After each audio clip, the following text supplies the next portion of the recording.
Story 1. The Previous Tenant. 2 years ago, when I hit 28, I decided I had enough of apartment living. I lived in one of those high-rise buildings in the city, the kind where you can hear your neighbor's TV through the walls, the hum of elevators, and every conversation in the hallway. I really wanted some space, peace, and a bit of greenery, to be honest. So I started searching for a house that I could rent, something on the outskirts of the city, away from the rush and daily chaos. With surprisingly little work, I found a nice place. It was a simple brick house, nestled in a small community, with a porch that overlooked a tree-lined street. The backyard was a decent size, with a shed and some overgrown bushes. The inside needed a little TLC, but I saw potential. The price was within my budget, so I took the plunge. Moving day was a blur. Boxes everywhere, friends helping out, things misplaced, things missing, things broken. By evening, my new home started to take shape. The living room had my old couch facing the TV, the kitchen had my mom's hand-me-down pots and pans, and the bedroom had my bed set up, with the window overlooking the street. I remember that first night pretty well. After everyone left, I decided to hit the sack early. I knew I had a lot to do the next day, so I wanted to get some rest. I switched off the lights, and a soft glow from the streetlight outside came into my room. As I was drifting off, I thought I saw a shadow move across my window. I sat up, heart racing a bit, and looked out. The street was deserted. Probably just my imagination, I thought. I chalked it up to just being in a new, unfamiliar house, and the creepiness that comes with that. The next day was all about settling in. I organized, took frequent breaks, kicked back on the couch, and even threw back a beer or two. That's when I first noticed it. This old blue sedan with dark-tinted windows. It drove past my house slowly. Didn't think much of it at first. But then I saw it again, doing another round. And again. I felt this nagging feeling at the back of my mind. Something wasn't right. On its fourth round, I decided to make my presence known. I stepped out onto the porch, making it obvious that I was watching. The car didn't stop, but it definitely sped up. Night came, and I was exhausted from all the day's work. I double-checked all the locks, something I picked up from living in the city, and went to bed. I don't know what time it was, but I was jolted awake by a loud banging on the front door. Someone was outside. It sounded like they were pissed, and they were shouting, "This is my house! Get out!" I went from dead asleep to trying to process unhinged chaos in a matter of seconds. My heart was absolutely pounding. Every worst-case scenario I'd ever imagined was playing out in my mind. Before I could even reach my phone, there were more bangs, louder and more violent. "Get out now!" the voice screamed. In a frantic rush, I grabbed my phone from the bedside table. My hands were shaking as I dialed 911. With what little courage I could muster up, I shouted back, "The police are on their way!" The banging stopped abruptly. I rushed to the front window and peeked through the blinds. As I did, I saw a figure sprinting towards that familiar blue sedan. The person hopped into the driver's seat and sped away. The cops came, took a statement, and did a sweep of the area. One of the officers recognized the description of the car and the man. Turns out, he was the previous tenant, evicted due to unpaid rents and multiple disagreements with the landlord. He'd disappeared for a while, leaving behind his belongings. The landlord eventually cleared out his stuff, and when the man returned, he was not happy about it. The tenant put the house up for rent, and I was the first tenant since. The next week or two was uneasy. Every noise at night and every car that passed by put me on edge. But as weeks turned into months, the fear subsided.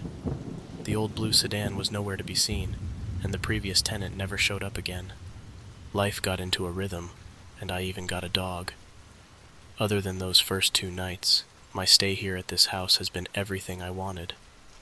I marked that second night as a one-off event. But still, it was easily one of the most terrifying nights of my life.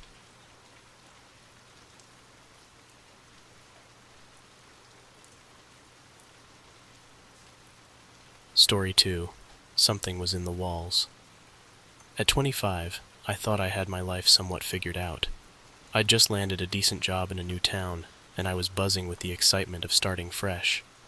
The town had this quiet charm to it, a mix of suburban homes and local businesses.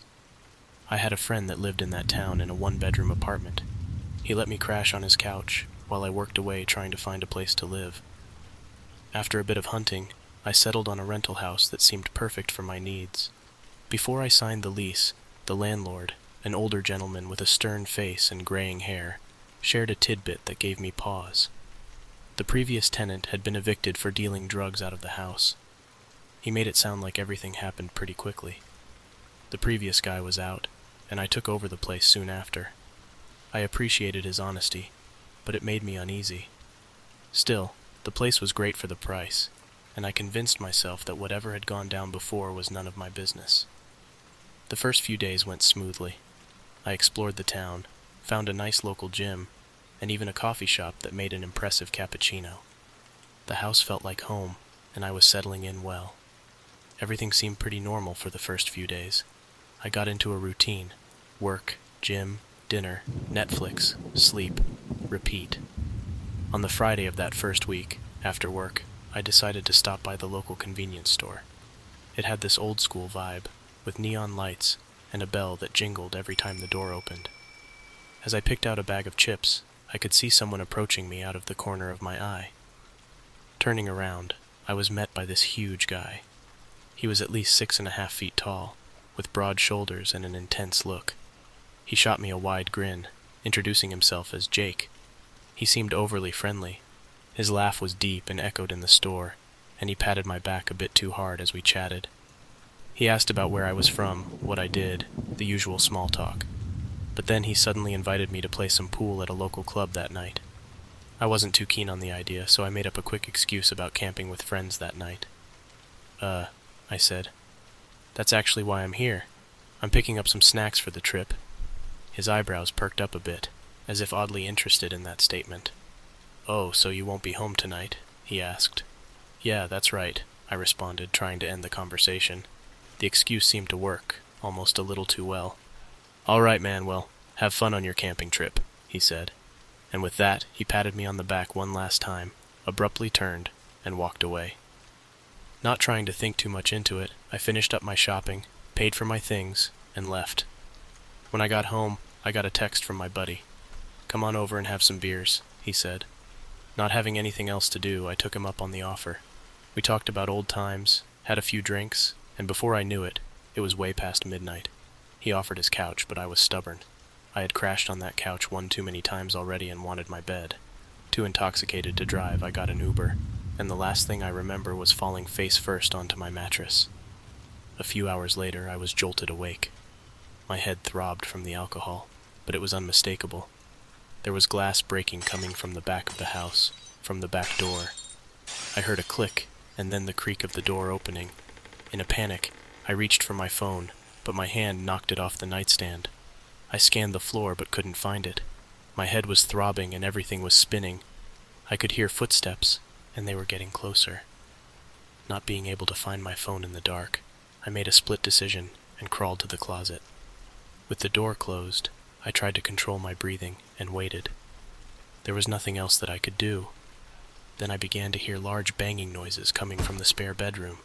I would hear a bang, then the sound of something being torn apart, and then more banging and more tearing. This repeated over and over for a few minutes, and then, just as suddenly as the noises started, they stopped.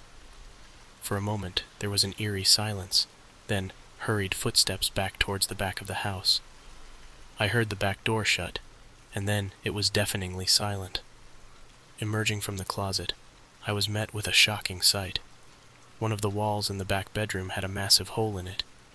Whoever was in my house seemed to be looking for something in the wall, and from the looks of it, they found whatever they were looking for. I finally found my phone and called the police. A thorough investigation ensued over the coming weeks, but unfortunately, the officers were unable to piece together any solid leads. They did, however, share a theory with me. They believed the previous tenant had hidden something in the walls, maybe drugs or cash. Believing that no one was home, someone broke in and retrieved whatever the items were. They questioned the previous tenant, but he played dumb. They suspected Jake from the convenience store was linked to the former tenant. Unfortunately for me, the cameras at the convenience store didn't work, so without solid evidence or even a clear identity, the police officers' hands were tied. The aftermath of that night left me shaken for a while. Sleepless nights followed, but eventually normalcy settled in. Reflecting on everything, I never would have guessed that there could be something hidden behind drywall and paint. I had moved to this town seeking a fresh start, but it seemed the house's past was far from behind it.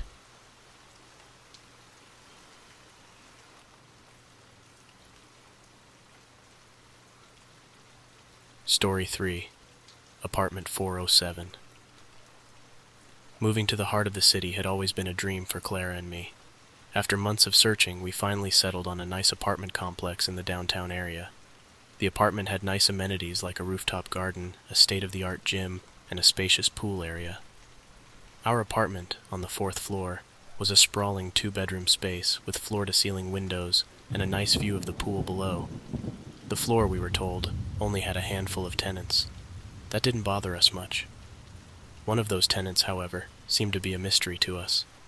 Apartment 407, right next to us, appeared to house someone.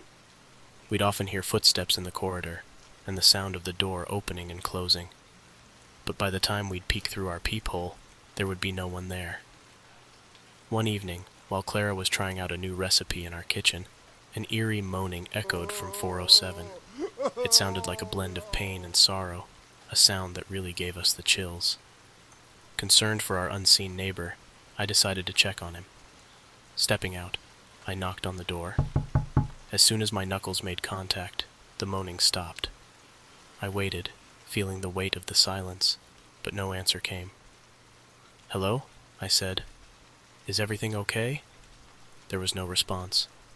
Days passed, and the events of that evening weighed on my mind. Clara and I would at times press our ears up against the wall, and would hear footsteps and mumbling coming from the next apartment over. Trying to shake everything off, we focused on settling into our new life. We frequented the gym, dined at the nearby gourmet restaurants, and spent lazy afternoons by the complex's nice pool. One evening, as we lounged by that pool, Clara suddenly tapped me on my leg. "Look," she whispered, discreetly motioning with her head upwards. Following her gaze, I saw a shadowy figure standing behind the sheer curtain of apartment 407. But in the blink of an eye, it disappeared.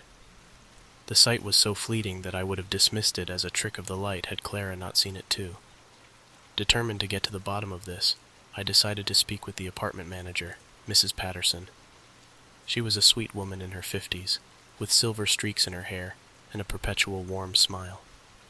Upon inquiring about the tenant of 407, her expression turned from one of casual interest to confusion. "No one's been living in 407 for several weeks," she said, her voice laced with genuine surprise. I relayed our strange experiences to her, the sounds, the silhouette, the eerie moaning. Mrs. Patterson, now visibly concerned, decided to accompany me to the apartment. As we approached the wooden door of 407, those all too familiar murmurs met our ears. Mrs. Patterson hesitated, then knocked. Instantly the sound ceased. She knocked again. Nothing. No sounds and no answer. With a heightened look of confusion on her face, she unlocked the door. The apartment was a stark contrast to ours. While our unit was filled with life, love, and warmth, 407 was cold and desolate. There was nothing there. No furniture, no belongings, and no person. Just a single sheer curtain covering the living room window. There was no sign of recent occupancy at all. Mrs. Patterson, her face pale, relayed the tragic history of the apartment. Mr. Applegate, a solitary elderly man, had been its tenant for years. Known for his reclusive habits, he rarely ventured out. Tragically, he had suffered a fatal fall in the apartment. It appeared that he had tripped, his head taking a blow on the counter before coming to rest on the floor. His agonized moans eventually alerted a neighbor down the hall, but help arrived too late, and Mr. Applegate passed away right there, before the ambulance could arrive. These events, she said, happened about 3 weeks before we moved in. The weight of what Mrs. Patterson was telling me was immense. How could this be? The sounds, the footsteps, the moans.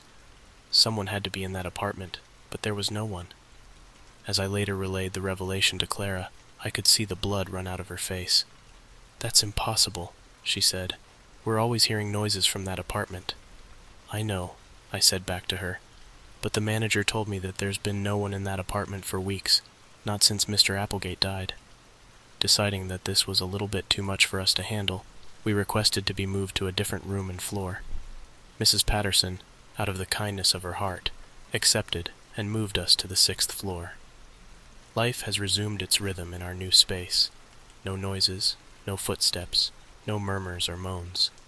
Sometimes, though, while enjoying the sunset by the pool, Clara and I find our eyes drifting up to that window. Every so often, I swear, you can still catch a glimpse of someone walking around. In apartment 407.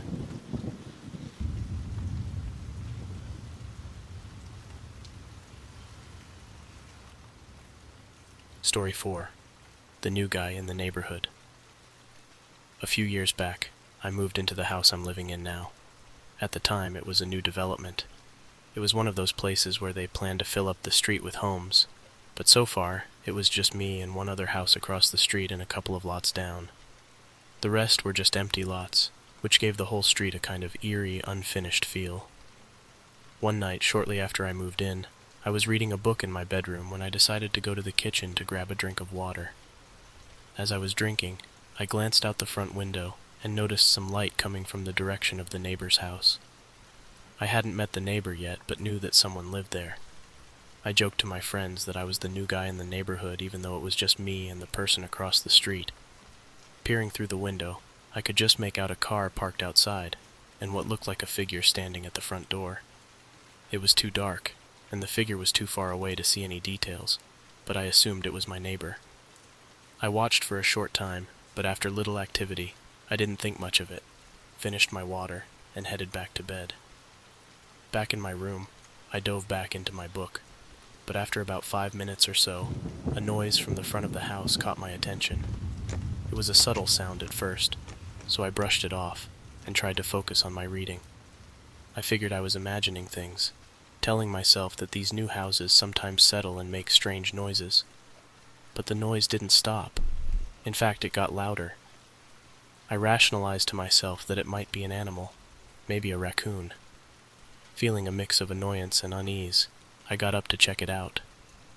I crept down the hallway, not wanting to turn on the lights just yet, thinking maybe I could catch a glimpse of what it was. I angled myself at my front window to try to get a look at my front door, but it was too dark to see anything. As I backed away from the window, though, I looked back over at my neighbor's house. The car was still there, but the person at the front door was gone. That's when the noise at my door got louder, more insistent.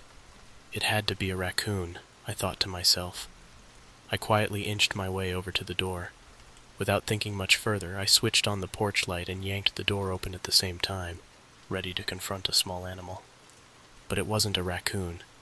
It was a man, right there on my doorstep, his hand frozen midair, reaching for my screen door. We locked eyes, and for a moment, neither of us moved. The guy looked rough, wild-eyed, and desperate, like he was running on something more than just adrenaline. He had a look of surprise on his face, as I'm sure I did as well. Both of us stood there, as if each of us was calculating our next move. Suddenly, he reached for the screen door and started shaking it violently, as if he had made his decision and was trying to tear it open. I slammed the door shut, heart pounding in my chest, and yelled through the door that I was calling the cops. As I backpedaled, I could see him through the window, running into the front yard, pausing for a second as if considering his options, then running back to the car in the neighbor's driveway. It was then that I realized that the car and man across the street wasn't my neighbor, but a man trying to get into my neighbor's house. I called the police, and they came out pretty quickly, but by then, the guy was long gone. They took my statement and did a quick check around the house and the neighbors. The man, whoever it was, had broken into my neighbor's house and then made his way over to mine. I would later find out that luckily, my neighbor wasn't at home and was on vacation at the time. The cops said they'd keep an eye on the neighborhood, but I never got word back that the man had been caught. I installed some extra locks and a security system after that. I even met the neighbors when they got back. We talked about the incident, and they were as shaken up about it as I was. Like me, they installed cameras to beef up the security around their property. Since that time, the neighborhood has grown now. Most of the lots have been developed, and it feels more like a community than it did before, when it was just my neighbor and me. That night was a terrifying night to say the least, and I'm just glad that no one got hurt. It was an experience that I'll never forget, and so far, it is the only bad one I've ever had in my new home. Hopefully it stays that way.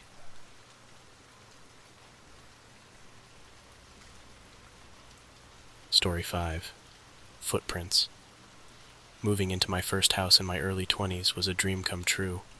I'd spent most of my young adult life in a cramped apartment, so having an actual house with a yard for Max, my faithful four-legged companion, felt like a breath of fresh air. Max, a hefty German shepherd with a usually calm demeanor, was my sidekick since college. But from day one in the new place, he acted odd, sniffing around and looking over his shoulder like some invisible boogeyman was always behind him. I chalked it up to the new environment. After all, dogs need time to adjust, I thought to myself. A few days in, my buddy Jeff invited me over for drinks. It was a good chance to relax and let Max play with Jeff's dog. We had a blast, but as the afternoon wore on, storm clouds began to rumble in the distance. The last thing I wanted to do was get caught in a big storm on the road back to my house, so we said our goodbyes and headed for home. Max and I didn't leave soon enough. A few miles from home, the sky cracked open and rain began pouring down. Nevertheless, we made it home. Once inside, Max's behavior shifted. He sniffed the air and growled, a deep guttural sound that set my nerves on edge. The house felt different, charged with a static kind of tension, but I convinced myself it was just the storm messing with us. Max's ears, though, were pointed straight up, and his gaze was pinned to the top of the stairs. "It's okay, boy," I said to him. "It's just the storm." But he didn't flinch. He was locked onto the top of the stairs. Wanting to put him at ease, and myself as well, I kicked off my shoes and made my way up the stairs. I guess in my mind, I would walk upstairs, flip on the lights, show Max that there was nothing to be alarmed at, and that would put him at ease. But as I climbed the stairs, I noticed they were wet. Puzzled, I ran my hand along the wall, searching for a leak, but it was dry. I looked up at the ceiling as well, but didn't see any leaks there either. Reaching the top, I found more water. This didn't make any sense. Max's growling intensified, and my heart started thumping under my shirt. Something wasn't right. As I looked at the water at the top of the steps, I noticed something. It wasn't pooled together in a puddle. It was spread out, like water from footsteps. Suddenly, I began to feel incredibly uneasy as my mind began putting two and two together. "Hello?" I called out, mostly hoping that I wouldn't receive an answer. That's when the commotion started, a loud crash from one of the two bedrooms, like someone knocking over furniture in a hurry. Max barked furiously, charging ahead of me. My heart hit another gear, pounding intensely as I realized that Max and I weren't alone in our new home. As Max darted in, I motioned toward the bedroom doorway, just in time to catch the tail end of someone swinging out of my second-story window, vanishing into the rain-soaked night. Adrenaline surged, and I sprinted downstairs, fumbling with my phone to dial 911. As I waited for the operator, I noticed wet footprints on the kitchen floor, leading from the back door, which was slightly cracked open. Panic gripped me as I thought about the fact that someone had broken into my new home. I was both angry and terrified at the same time. The police arrived within minutes, but it was too late. The perpetrator was gone.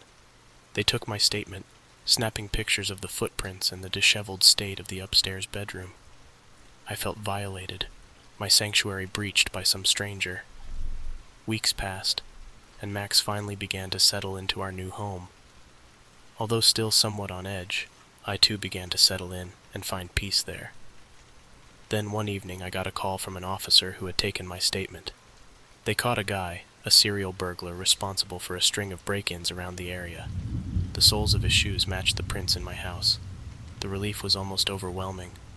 For the first time since the intrusion, it felt like Max and I could finally breathe easy. The house, once tainted by the intrusion, slowly morphed into the haven I had envisioned it to be. I made a few security upgrades, of course, reinforcing not just the locks, but also my peace of mind.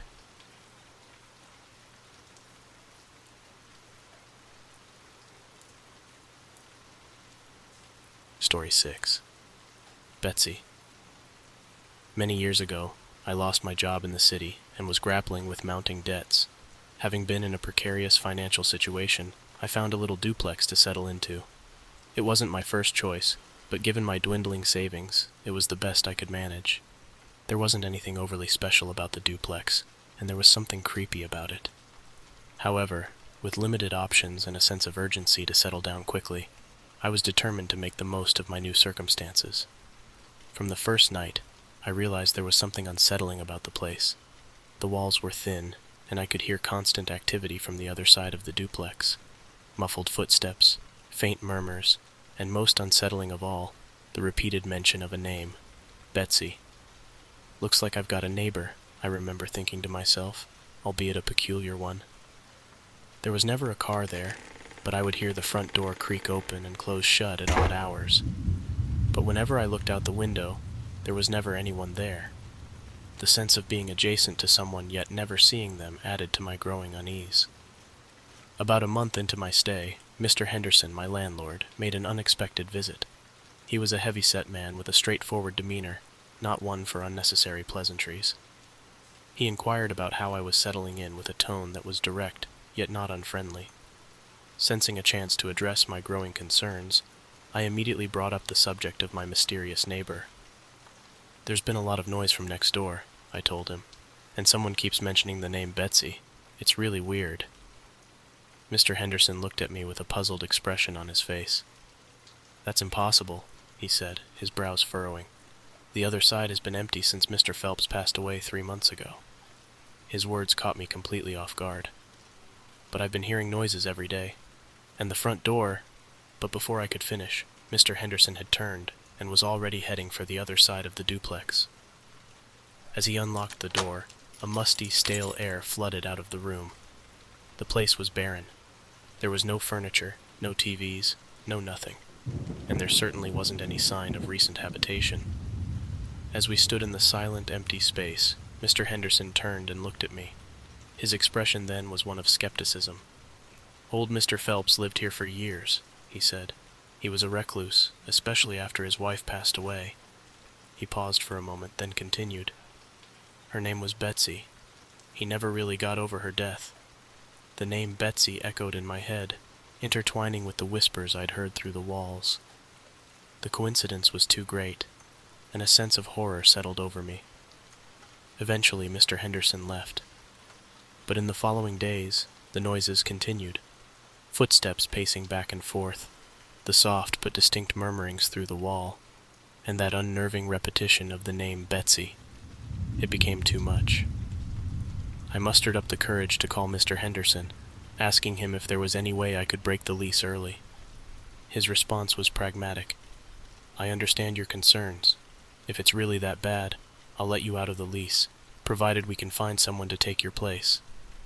A fair condition, and one that gave me a glimmer of hope. For the next few weeks, as I searched for another apartment, the noises continued.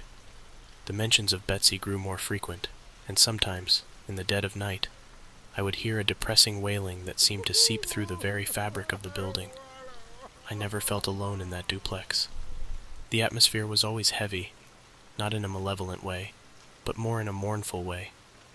I often found myself feeling inexplicably sad, as though the emotions from the neighboring rooms were contagious. Finally, the day came when I could leave. Mr. Henderson had found a new tenant, and I was free to go. Packing my belongings, I couldn't help but feel a sense of relief mixed with a peculiar guilt, as if I was abandoning someone, or something, that needed company. On my last day, as I handed the keys back to Mr. Henderson, I asked him, "What are you going to do with Mr. Phelps's side?" He shook his head.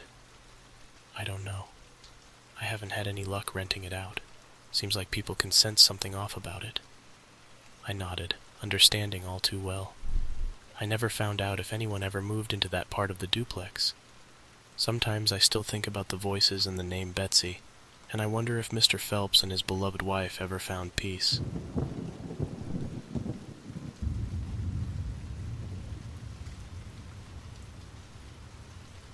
Story 7. The Brookside Haunt. James and I, We were the couple that everyone said were meant to be. College sweethearts, you know?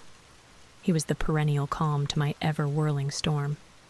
While I rode the waves of drama in our little university theater group, he would be there in the back row, a steadfast anchor, watching every rehearsal, every performance, with a smile that could melt away the worst of days. When the whirlwind of undergrad ended, and life ushered us into the chaos of adulthood, he was the one who stayed stable. Law school was my dream, but the reality was a turbulent sea of statutes and case law, long nights and even longer days. James was my rock, gently pushing me forward with his unwavering support. While I frayed at the edges with every mock trial and every finals week, he remained unshakable. Studying for the bar exam nearly broke me, but James, oh, he was remarkable. He'd sit up with me, poring over the thick tomes of legal jargon, quizzing me, bolstering me with cups of coffee and quiet encouragement. It was during those times I would often reflect on how he never seemed to get rattled, never raised his voice. His optimism was a balm to my frazzled nerves. It was a dance of opposites that worked beautifully, he with his tranquil pragmatism, and me with my passionate idealism. We balanced each other out, a perfect equilibrium. Our wedding was a small affair, suffused with the golden light of late summer and the soft murmur of our closest friends and family. Our vows were simple, promises of support, love, and respect. We meant every word. The move to the Brookside neighborhood in Kansas City was supposed to be the next chapter in our storybook romance, a charming historical setting for our brand new beginning. The house was a slice of history, with its dark wooden banisters and large bay windows that welcomed the morning light like an old friend. Our new abode was a 120-year-old house, charming with its creaky floorboards and a fireplace in every room, as if holding secrets of 100 hushed winter conversations. It seemed to embrace us as we walked through its rooms, deciding on paint colors and curtains, planning a future that felt as bright as the polished floors beneath our feet. For a while, everything was perfect, almost too perfect. James, with his usual sunny disposition, made the house feel like a home. That's why it was so shocking when things changed. The foundation of our relationship began to tremor, subtle at first, just as unnoticed as the shifting of the earth before a quake. It started with small things. A mug slammed a little too hard on the countertop, a door closed with more force than necessary. I attributed James's sudden irritability to the stress of the move. He's just tired, I told myself. But the snapping turned into yelling. The occasional loud noise evolved into items being thrown across rooms, their shards a testament to a temper I never knew he had. My once optimistic husband had become a stranger, his eyes often glazed with an anger that seemed to have no source. The tension became too much, and in tears I sought refuge at my sister's house. "What happened to him?" she asked, fear lacing her voice. "He's changed." She admitted to feeling uneasy every time she visited us, a detail that burrowed into my mind and refused to leave. "Have you ever looked into the history of your house?" she prodded. I hadn't until then.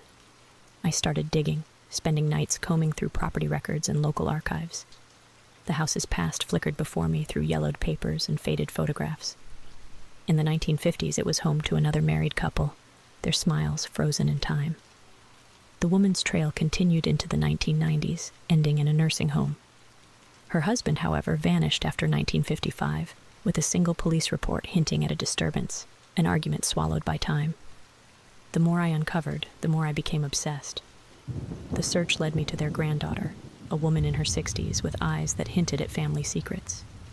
She told me her grandmother had lived under the shadow of a man who was there one day and gone the next, leaving nothing but whispers of desertion. But I couldn't shake the feeling that the truth was darker, buried somewhere in the silence. November's chill brought an unexpected disaster to our Brookside home. A burst pipe. Workmen tore through the house's foundation, their shovels striking something far more chilling than waterlogged earth. Human remains, dated by decay to a time that whispered of the 1950s. A man's body concealed beneath layers of secrecy and soil. The realization was ice in my veins. This was the missing husband, not departed, but departed from life, entombed beneath the very floors I had walked upon. As the investigation unfolded, I could not help but sympathize with the dead man's wife. The quiet understanding that it might have been self-defense settled heavy on my shoulders.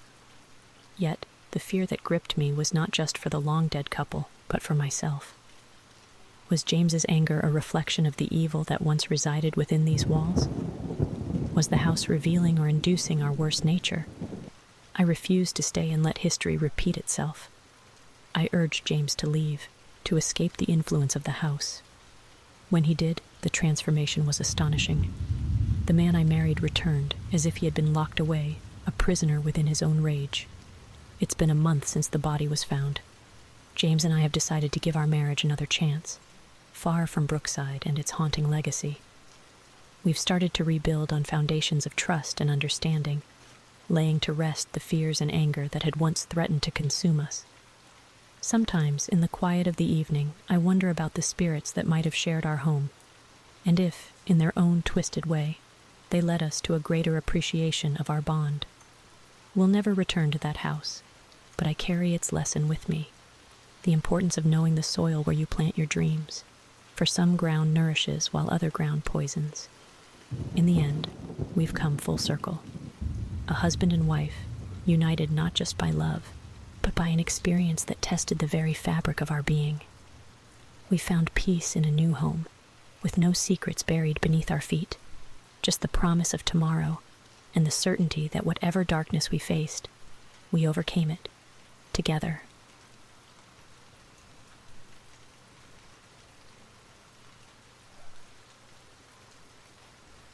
Story 8. The Grave in the Garden.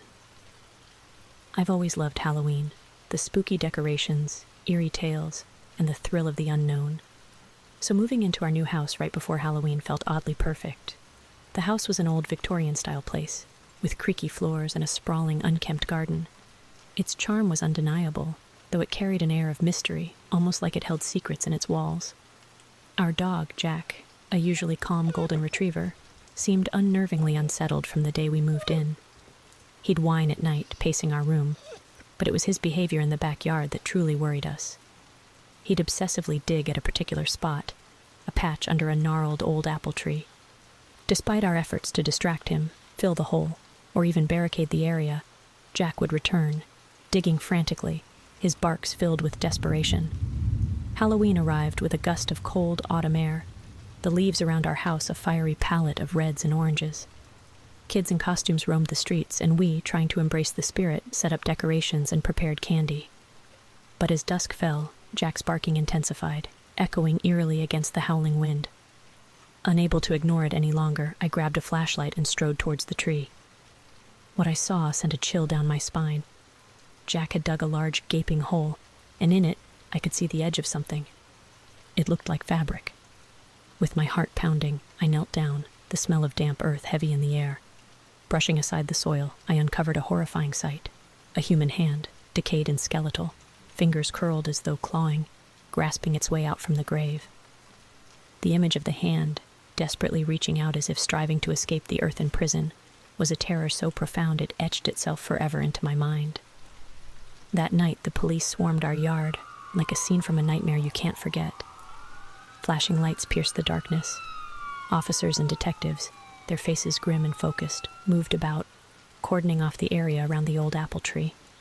The atmosphere was thick with a heavy, suffocating tension. The remains they unearthed belonged to a woman who had mysteriously vanished in the late 90s. I overheard one officer mention how she'd simply disappeared one day, leaving a family torn apart by unanswered questions. Seeing her identification, a faded, crinkled card with her name barely legible, chillingly grounded the horror in reality. Despite years under the earth, her name, her identity, had survived, a silent witness to the atrocity she had endured. The investigators, their voices low and serious, speculated she was likely murdered, her body hidden in what was then an isolated, forgotten corner of the property. The realization that we had been living, sleeping, and making a home just yards away from her final resting place was a thought too grotesque to fully process. She had been there the whole time, a silent neighbor, veiled by layers of soil and the passage of time. After the removal of her body, an unnerving shift permeated the house. It was as though her discovery and the subsequent disruption of her unseen grave unleashed something, an angry, restless energy that refused to be ignored. Doors that we'd securely shut at night were found violently slammed open, the sound jolting us from sleep, hearts pounding in the dead of night. The sudden, inexplicable crashing of objects became a regular occurrence. A heavy book would inexplicably fly off the shelf, pages fluttering like the wings of a trapped bird, or a vase would shatter in an empty room, leaving shards scattered like sinister confetti. Each incident left us more unnerved, the sense of an unseen presence growing stronger, more tangible. Once, in the middle of a still, silent night, a piercing, guttural scream echoed through the house, chilling our blood. Rushing from our bed, we found nothing but the lingering echo of that cry, as if the house itself had screamed out in anguish or rage. With each passing day, the house's atmosphere thickened, the air charged with an almost electric sense of dread. The feeling of being watched became constant, an oppressive gaze that seemed to bore into our very souls. Laughter and warmth were replaced by a cold unease, turning our dream home into a prison of fear and paranoia. Living there became a waking nightmare, the sense of terror and foreboding pervading every corner of our once beloved home, reminding us every moment of the dark history that lay just beneath the surface. One afternoon, Jack, who had never shown aggression, turned suddenly. His eyes, normally warm and friendly, looked wild, feral. He snarled at an empty chair, the fur on his back standing on end, and then, without warning, lunged at me. He stopped just short, whimpering as if fighting some inner battle, then fled, hiding under the table. Sleep became elusive. Nightmares plagued us, filled with muffled cries and the feeling of cold fingers brushing against my skin. My husband, once a skeptic, admitted he felt a presence, an anger that permeated the house. The last straw came on a frigid November night, the kind of night where the darkness feels almost suffocating, and every sound is magnified in the still, cold air. We were abruptly awoken by a sound so frantic and desperate, it sent chills down my spine, the frenzied digging of our dog, Jack. Heart racing, I clutched a flashlight, its beam a weak defense against the engulfing darkness, and stumbled towards the ominous sound. There was Jack by the tree, but the sight that awaited me was far from anything I could have anticipated. The hole he'd been obsessed with was now alarmingly deeper and wider, a gaping maw in the moonlit garden. But as I neared the edge, an inexplicable terror gripped me. The earth around the hole seemed to shift and tremble under my feet, and an icy gust of wind whipped around me, howling like the cries of the damned. Before I could process the scene, a sudden, violent force pushed me from behind. I tumbled forward, my scream catching in my throat as I fell into the cold, open grave. The flashlight slipped from my grasp, casting eerie, dancing shadows as it tumbled into the abyss with me. I landed hard against something solid yet strangely yielding. A horrifying realization dawned on me as my hand, scrambling for a grip, brushed against what felt like, in my head, the decayed fabric of a burial shroud and the unmistakable feel of human bones beneath. Panic set in like a vice grip, my breaths coming in short, sharp gasps. Every attempt to climb out was met with more soil cascading down from the edges, as if the grave itself was intent on keeping me there. It felt like an eternity before I managed to claw my way out, the sounds of my own frantic escape mingling with the soft thud of displaced earth. Once out, I lay there next to the hole, gasping for air, my whole body shaking uncontrollably. The stillness of the night returned, broken only by Jack's low whimpers. I couldn't tell if minutes or hours had passed before I could muster the strength to stand up. Staggering back to the house, I didn't look back, the oppressive feeling of being watched urging me to flee faster. We left the next morning, the terrifying experience of the night before etched vividly into my memory. The sensation of being pushed, the claustrophobic terror inside the grave, and the chilling touch of the dead. These haunted me even as we drove away. The house, with its darkened windows and the ominous tree, seemed to watch us leave, a silent sentinel to the nightmare we'd lived. Now, far away from that cursed place, the memory remains, a constant shadow at the back of my mind. Sometimes, in the dead of night, I still feel the sensation of unseen hands pushing against my back, and the cold, dark embrace of the earth, waiting to reclaim me.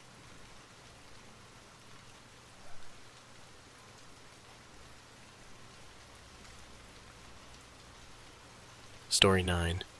Something in the Attic. Having lived in an apartment for most of my young adult life, the desire for a place of my own gradually shifted from a distant dream to an achievable reality. The cramped spaces, the noise from neighbors on all sides, and the lack of outdoor space for my dog Murphy had worn me down over the years. It was time for a change, time to make the leap from renter to homeowner. I wasn't looking for anything extravagant. A modest starter home would do, just something with enough room for me to stretch out and a small yard where Murphy could run around. Luck, it seemed, was on my side. After months of searching, I stumbled upon the perfect little house. It wasn't much to look at from the outside, but it was in a nice neighborhood, or so I thought. The living space was cozy, inviting, and just what I had been dreaming of. Best of all, it had a small, fenced-in backyard, a space where I could finally enjoy some peace and quiet outdoors with Murphy. Coming from the compact lifestyle of apartment living, I didn't have an overwhelming number of belongings to move into my new house. Yet the desire to make this house a home as quickly as possible drove me to dive straight into the sea of boxes and bags. With Murphy occasionally checking in to offer a comforting nuzzle or a curious sniff, I put my head down and went to work. Unpacking, organizing, moving, and sorting became my sole focus, as I aimed to carve out a living space from the chaos of transition. It was late afternoon when the momentum of my work was interrupted. The sound of the doorbell pinged through the house, and for a moment I was caught off guard. Murphy's ears perked up, and his gaze locked onto the front door. Who in the hell could that be? I thought to myself. I wiped my hands on my jeans and took a deep breath before heading to the door, curious to see who might be stepping into the very first chapter of my life in this new home. Standing on my doorstep was a man who claimed to be my new neighbor from around the corner. Something about him set off alarms in my head from the get-go, though. He was of average height, with a gaunt, pale face that made him look like he hadn't seen the sun in weeks. His hair was thin, greasy, and combed in a haphazard manner, as if he had made a half-hearted attempt at grooming himself before deciding it wasn't worth the effort. Perhaps the most unsettling part about him, though, was his eyes. They were a piercing, icy blue, which might have been striking under different circumstances, but here they just seemed cold and calculating. As he introduced himself, claiming that he just wanted to stop by to welcome me to the neighborhood, those unnerving eyes never seemed to settle on me. Instead, they darted past my shoulder, peering into the interior of my home as if searching for something, or someone. Murphy, who's usually the embodiment of friendliness, seemed to sense my unease. He growled softly, with a low rumble of distrust, from behind my legs. After a few uncomfortable minutes of back and forth, I decided it was time to wrap up our interaction. I thanked the man for taking the time to stop by, and attempted to convey the conversation was over without being overtly rude. He seemed to catch the hint, and as he took a step back from my doorway, he gave a half-hearted wave that lacked any real warmth. As I closed the door, he turned and began to walk away. Things got strange after that. The next day, as I was moving boxes from the garage, I noticed a car with heavily tinted windows slowly driving past my house.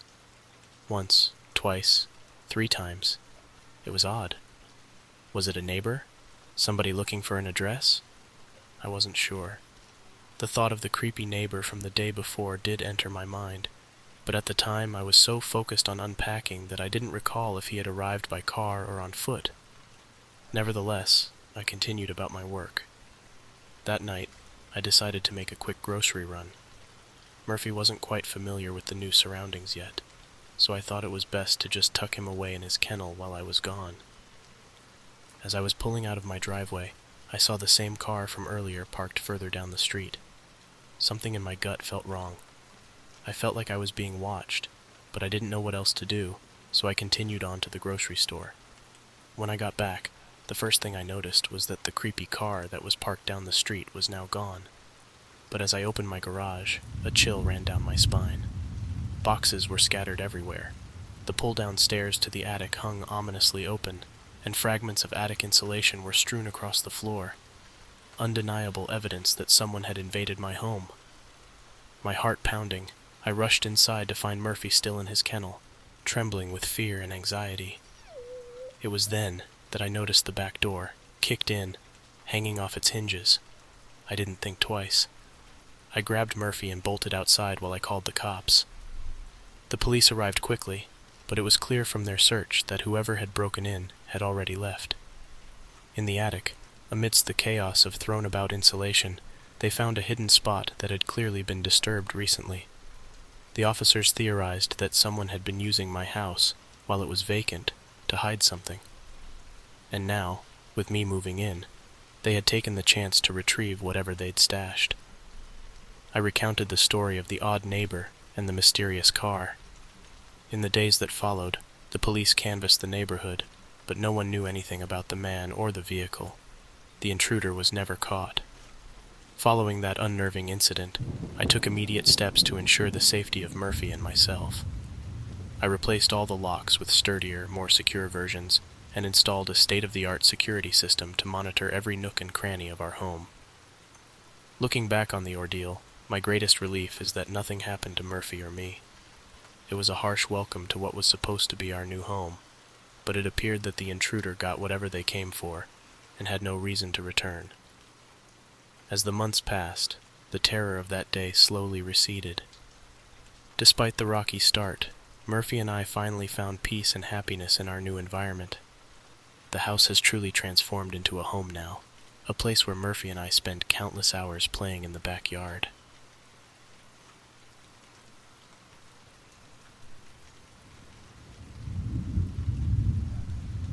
Story 10. The Man Across the Street. I remember the first few days in my new home like it was yesterday. The air was thick with the scent of fresh paint and cardboard as I lugged box after box into the heart of what was to be my fresh start. Having recently accepted a new job in the area, the sense of anticipation was palpable. I was not just moving houses. I was stepping into a whole new chapter of my life, eager to embrace the opportunities and challenges that my new job and environment had to offer. Each unpacked box felt like making a small step towards making this place truly my own. As I worked away in the garage, meticulously organizing and bringing things into the house, an unexpected presence caught my attention. Out of nowhere, I noticed a guy sitting in a lawn chair in his garage across the street, watching me intently. By nature, I'm an introvert. I keep to myself and rarely initiate conversation with strangers. So, upon first noticing the man, I pretended I hadn't seen him at all and continued with my work, hoping he would lose interest. However, as time passed, I couldn't shake the feeling of being observed. Every time I glanced up, there he was, his gaze fixed firmly on me, scrutinizing my every move without a blink. It was unsettling, the way his eyes locked onto my every move. After about an hour, I thought, enough is enough. Maybe a friendly wave would break the tension, make things a bit more neighborly. So I waved. For a minute, the man just sat there, like a mannequin, eerily still and silent. But then, finally, he gave me a slow, lifeless lift of the hand. No smile, no nod, just a blank stare. Well, I thought to myself, better than nothing. With that resigned acknowledgement, I turned my attention back to the task at hand. I had done my part, made a gesture of acknowledgement, however awkward it might have been. Now, all that was left was to mind my own business and focus on the job at hand. But it was difficult, having some weird creep watch my every move. No matter how much I tried to immerse myself in the task at hand, the unsettling feeling of being constantly observed lingered. Despite my best efforts to maintain focus, curiosity and a growing sense of unease compelled me to take another look after a few minutes. To my surprise, when I glanced up, all that remained was an empty chair. The man was gone, vanished without a trace. For a moment, relief finally washed over me. It was a reprieve to be free from those scrutinizing eyes, to not feel dissected with every move I made. But that relief was short-lived. For a moment I turned and started shifting boxes from one side to the other. After a few moments, though, a sudden chilling sensation made me turn around. When I did, the man from across the street was standing there, just a few feet away from me, motionless, his gaze fixed intently on me. His sudden appearance took me by complete surprise, leaving me frozen, eyes wide and terrified. The man seemed to have appeared out of thin air, and his silent, unblinking stare was intensified by the fact that he was now standing only a few feet away from me. My heart began to pound through my chest as we both just stood there motionless, staring at each other. Finally, he spoke. "I'm Robert," he said in this eerie, flat tone. "Your neighbor, from across the street." We exchanged names, but the conversation felt awkward and strained. After a few aimless questions, he turned and walked back to his house, displaying little emotion, as if it were his first interaction with another human being. The encounter left me so unsettled that I decided to shut the garage door and work inside for the remainder of the day. I kept mulling over the bizarre interaction as I worked into the night, unable to shake off the discomfort it had caused. It was, without a doubt, the creepiest interaction I'd ever experienced in my life. Finally, around midnight, I decided it was time to call it a day. As I lay in bed, I did my best to fall asleep. I closed my eyes and tried to relax, but sleep was elusive. It might have been the unfamiliar surroundings, or perhaps it was the unsettling encounter with Robert. But whatever the reason, I found it incredibly difficult to drift off. As I lay there with my eyes shut, I can't explain what it was. Maybe it was a sixth sense, but something urged me to open my eyes. When I did, my heart plummeted, and a wave of terror washed over me as I saw Robert, shirtless, standing at the window, staring straight at me. Panic took over. I screamed and grabbed my phone as I leaped out of bed. As I did, I could see Robert dart back towards his house. When the police arrived, I watched from my front window as they made their way across the street to speak with him.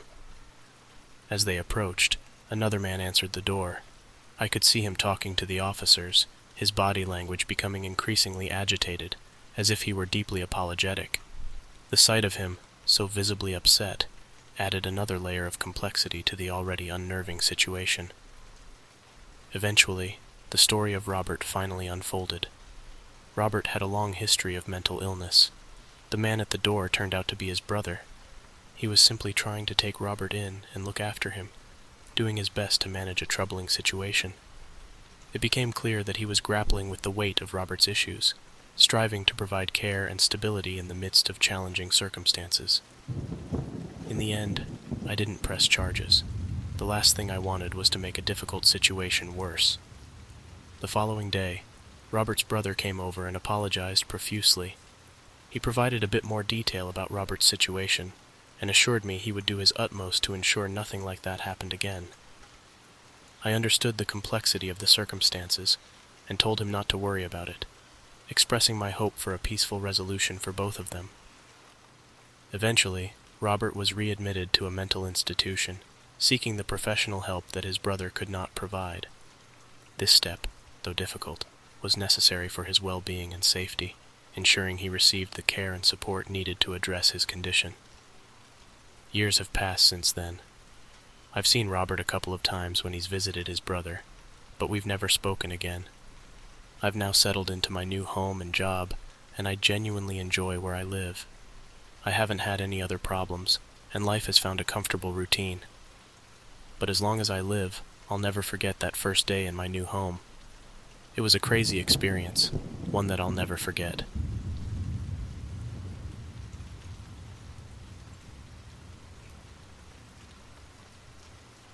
Story 11.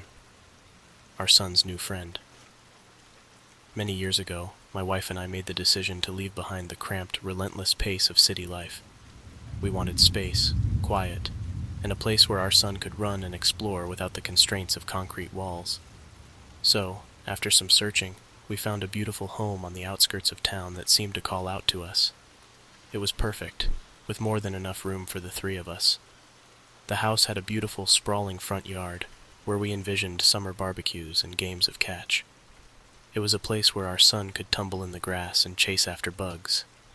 In the backyard, there was a serene space nestled up against a wooded area that stretched on for miles, a natural wonderland waiting to be explored. It was an idyllic setting, one where adventure and tranquility coexisted, offering us a slice of paradise just beyond our doorstep. This wasn't just a new home, it was a new beginning, a place where we could build memories, where our son could grow not just in size, but in spirit too. About a week after we settled into our new home, our son began to show a deep fascination with the backyard, especially the mysterious expanse of the wooded area beyond. My wife and I would often stand on the back deck, sipping on some tea, watching him with a mix of curiosity and cautious intrigue. He seemed captivated by something beyond the tree line, engaged in what appeared to be one-sided conversations with an unseen presence. He did this frequently, his small figure dwarfed by the vastness of nature as he chatted away animatedly. Each time we noticed, we'd exchange puzzled looks and venture closer, curious about this invisible friend he seemed to have made. But as we approached, the sounds of his conversation would fade into the rustling of leaves and the quiet of the woods. Peering into the shadows between the trees, we found no one there, no evidence of another soul taking part in the conversations. It left us perplexed, wondering about the workings of our child's imagination, yet also slightly unnerved by the intense attention he paid to the silent, watchful woods. When we finally asked him about these conversations, he simply smiled and told us he was talking to his new friend Bob.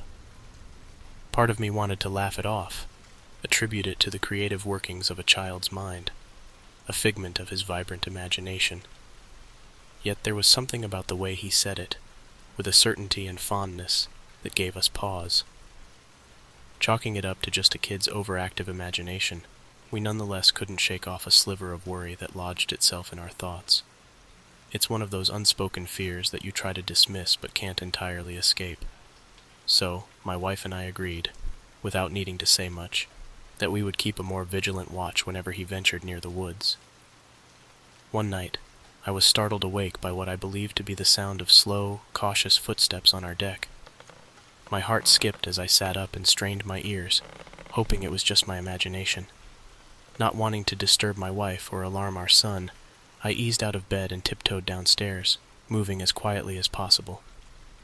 As I reached the window overlooking the deck, I took a moment and peered out, but there was nothing, just the dark, sprawling expanse of our front yard. The night was still and undisturbed. I stood there for a while, watching, waiting, but everything remained still, revealing nothing. Paranoia, I muttered to myself, trying to shake off the unease that had taken grip of me just a few moments ago. And with that, I made my way back to bed, slid under the covers next to my wife, and fell back asleep. The following night would be vastly different. It started with a subdued commotion in the kitchen, a sound muted yet loud enough to pull us from our sleep. My wife, ever the protective mother, assumed it was our son, perhaps on a late-night quest for a glass of water. She slipped from the bed and tiptoed softly out of the room. Caught between wakefulness and sleep, I lay there, expecting nothing more than the comforting murmur of her voice reassuring our son. What came instead was a scream that cut through the night like a blade, a sound so primal and fraught with terror that it sent ice through my veins. My wife's voice, twisted with fear, called out for me, screaming with panic in the dark. Adrenaline surged, and I was on my feet before I knew it, sprinting towards her voice. Bursting into the kitchen, the scene that greeted me was one of terror and chaos.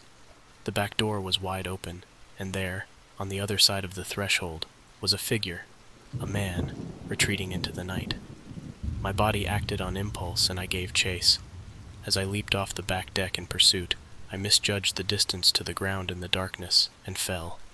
By the time I managed to scramble back to my feet and regain my bearings, the intruder was almost completely swallowed by the woods.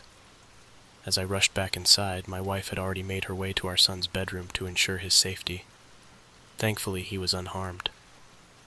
As the police arrived, a terrifying realization began to unfold.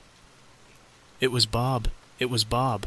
our son repeated, his words chilling us to the core. "I talked to him out in the woods. He said to unlock the back door tonight before I went to bed, and he'd come visit me." The horrifying truth dawned on us. Bob wasn't a figment of our son's imagination. An actual person had been lurking in the woods, speaking to our son from beyond the tree line, just out of sight from our watchful eyes.